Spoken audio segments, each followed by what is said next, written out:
The chief economic concern so far in the 90s has been jobs. With an eye out for those trying to address that problem, Mike Jensen, our chief financial correspondent, has found a man who's opening up a whole new world of opportunity to thousands of young people. Mike, how you doing? Good morning. Good morning, Brian. Doing fine, thank you.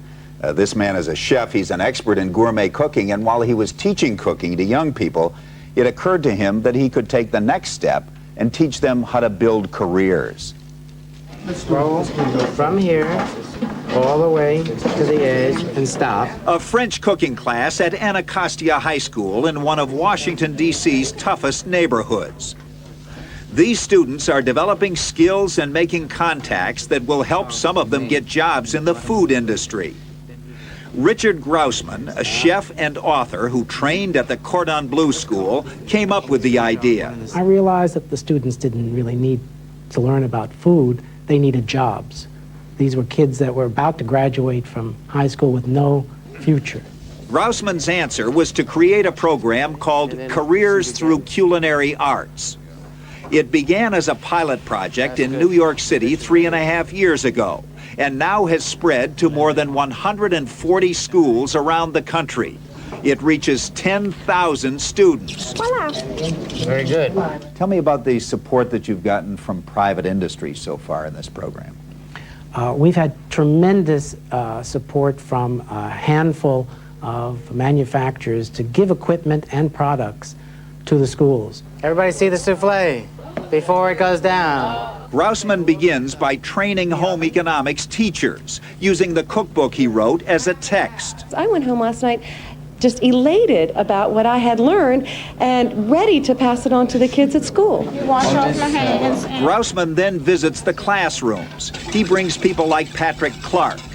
Yes, I'm a chef, executive chef at the Hay Adams Hotel in Washington, D.C., right across the street from the White House. And I have cooked for the president, yes. Do you like your job? Very much so. Clark donates his time. At Anacostia, the program has been a great success. It lets them know that there's something else other than Anacostia and the life that they live now. Great. The goal is a high-paying job as a chef. They could make anywhere from $60,000 to $200,000 a year, you know, depending upon how good they are and how hard they work. At the annual cooking contest, students compete for trips to the Cordon Bleu schools in Paris and London, or scholarships to some of the world's finest cooking schools. $25,000 in scholarships were awarded the first year. This year, it's up to $500,000. And what is this again?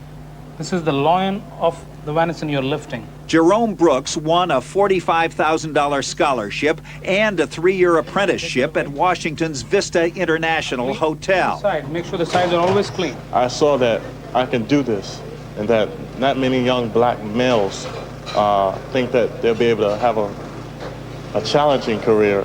Executive chef Rajiv Sethi says Jerome is doing well. He has the right attitude to learn the job, and if he wants to do it and we want to train him, because it's to both our advantage. Dennis Laster won a scholarship to the French Culinary Institute and then landed a job as night cook at the world-famous Pierre Hotel in New York. Coming here to the Pierre, you know, it's been everything I thought it could be and more.